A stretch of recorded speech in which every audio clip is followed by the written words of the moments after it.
Good morning, सुप्रभात। एक बहुत संपन्न राज्य था,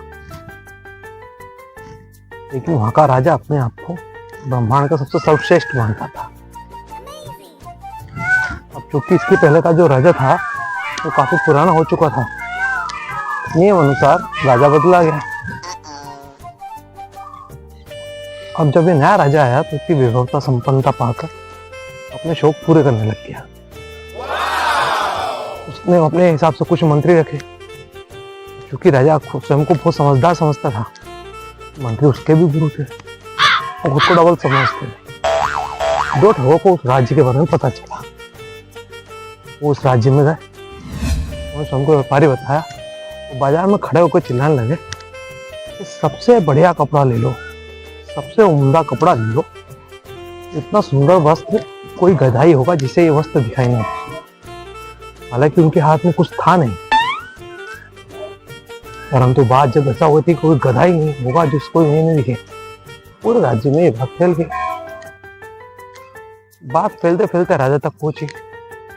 राजा ने अपने मंत्रियों को भेजा, बोला कि भाई देख कर आओ। अब मंत्री गए बाजार में, उन्होंने देखा भाई हाथ में तो कुछ है ही नहीं। फिर वे व्यापारी चिल्लाए, सबसे बढ़िया वस्त्र ले लो, सबसे उम्दा वस्त्र ले लो, कोई गधा ही होगा जिसे ये वस्त्र दिखाई ना दे। मंत्री ने कहा बहुत सुंदर है, बहुत सुंदर है। राजा तक बात पहुंची। राजा ने मंत्रियों से पूछा, क्या तुम देखने गए थे? बोले हाँ। तुम्हें दिखाई दिया? बोले महाराज बिल्कुल दिखाई दिया। बोले कैसे था वस्त्र? बहुत सुंदर है। राजा ने कहा ठीक है, उन व्यापारियों को राज्य में बुलाया जाए। और व्यापारी पहुंचे महल में। उनका देखो महाराज कितने अच्छे वस्त्र है। महाराज ने देखा इनके हाथों में कुछ भी नहीं। जो मंत्री पहले थे उनका बोले हाँ हाँ महाराज बहुत अच्छे। राजा ने कहा ठीक है, ये जो वस्त्र है इनके राजवस्त्र बनाया जाए और इसके सारे वस्त्र ले ली जाए। बोले महाराज ये तो नौथान है। बोले ठीक है, बोले नौथान का इसको दे दो। बोले ठीक है।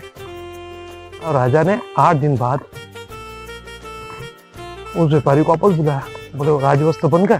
बोले हाँ महाराज बिल्कुल तैयार है, हम आपके पास आ ही रहते। राजा गया और अपने पर्सनल कक्ष में जाकर उसने वो वस्त्र जो कि कुछ भी नहीं यानी नंगा था राजा पहने। इससे पहले व्यापारी ने कहा आज महाराज नवीन वस्त्र पहन के आ रहे हैं, नवीन वस्त्र पहन के आ रहे हैं, नवीन वस्त्र पहन के आ रहे हैं। एक व्यापारी जो अंदर था वस्त्र बनाने का, जिसने बना करा था, उसने ऐसे ही एक्टिंग करी वस्त्र पहनाने की। राजा पहन के बाहर आया, यानी कुल मिलाकर राजा नंगा बाहर आया। देखते ही उसके सब मंत्री सभागार बोलने लग गए वाह वाह वाह वाह वाह वाह। आज तक बोले ब्रह्मांड में किसी ने ऐसे वस्त्र नहीं पहने होंगे। आप अकेले ऐसे हैं जिन्होंने ये वस्त्र पहने।